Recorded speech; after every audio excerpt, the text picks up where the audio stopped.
different points. And there are three points that are really the critical action points that matter here.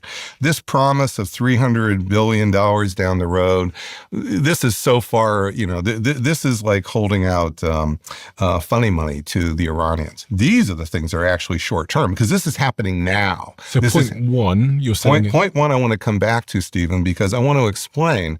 This is Iran's strategic base. Point number five. Point number five. But what happens to become the dominant power in the region? You need more than a strategic base. You want a sphere of influence. You want a sphere of influence here. And can we? So I'll hold this up here. Yeah, that's good. That's good. Point number five is controlling the Strait of Hormuz. But many of the different countries, including Saudi Arabia, the U.S., have already started to have pipelines to bypass the Strait of Hormuz. There were plans to do this for years. They were too expensive, but almost immediately they started to do that. So the Saudi Arabia started to put out 4 to 5 million barrels of oil a day starting in mid-March into the Red Sea on a pipeline that had already been built and hadn't been used. There's a little area here called Fujairah, which is where the UAE had a pipeline. That's almost 2 million barrels a day. So 20 million barrels a day were going through Hormuz. Almost immediately, 7 million were being bypassed. Then there's all this discussion that Iraq might build some pipelines. There might be other pipelines here going through Syria. So what if you're Iran? You now control this, but notice it's a declining asset that way. If you only control Hormuz, within 5 years, good chance your power is going to be whittled away. What you want to do is you want a sphere of influence. So what Iran started to talk about is their security resistance belt, where they wanted to control. And they said from the Mediterranean to the Red Sea to the Gulf. This was the leaders of the Revolutionary Guard. And why would you do that? Because you want to prevent all of those bypasses to Hormuz, and they're already happening. And where's the key one? You already have the Houthis down here. You have Hezbollah here, but you want to make sure the Houthis are pretty secure right here. So just again, for the people that can't see. Yeah. So you're saying the Houthis are pretty secure where? The Houthis are pretty secure down here in Yemen. They've been fighting with the Saudis for quite some time. They've held their own. We fought a war with the Houthis in May 2025 to try to get them to pull back from a temporary shutdown of the Red Sea, and we lost essentially. So we couldn't beat them. But the big one that was at issue was Lebanon, and my point is, it's not so much that they love Hezbollah. They do, of course. They've had long time, decades of relationships with Hezbollah ideologically. There's good reasons for that, but there's something else that's a power reason that's being ignored here, which is you want Hezbollah to have drones right here in Lebanon.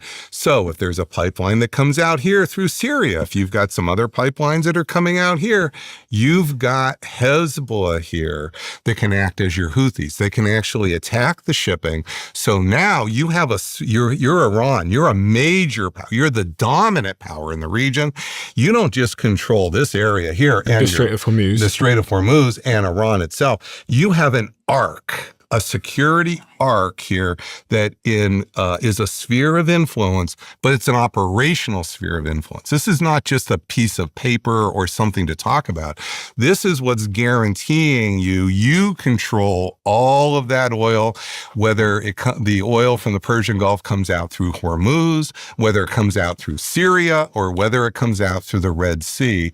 And that's what Article 1 is about. So how come... That's what I'm saying is not, when I listen to Vice President Vance, which I listened to your interview and other interviews, a super smart guy, okay? This is not a matter of that, okay? But he's thinking of it as a business deal. We want Hormuz open. What's it going to take to pay? They're not looking at that. They're looking at, they want to be a regional hegemon. What happened here, Stephen, is President Trump owned the MOU. And was faithful to it for at least a day, maybe two. And this represented a strategic defeat for the United States. And he even explained why he accepted that strategic defeat very clearly and forthrightly. I call that owning the loss. He owned the loss for about a day or two, but then he tried to reverse the loss almost immediately, Stephen. And that's how we're back at war. Because the big miscalculation that happened in this period was assuming that if President Trump didn't restart the war would be over. Who started the war? Who started to shoot the ships in the Strait of Hormuz? It was the Iranians. Why did they do that? Because we were violating the MOU, bypassing their control of the Strait of Hormuz, and that means preventing Iran from becoming the regional power, the rising regional power, ultimately the regional hegemon. So this is why they violated. It wasn't so much a legal understanding. This is great power politics, Stephen. Iran wants to be the dominant state in the region. The United States does not want Iran to be the dominant state in the region. That is what this war has been about since the first week in March, and now it's 5 months later, and we're still at that point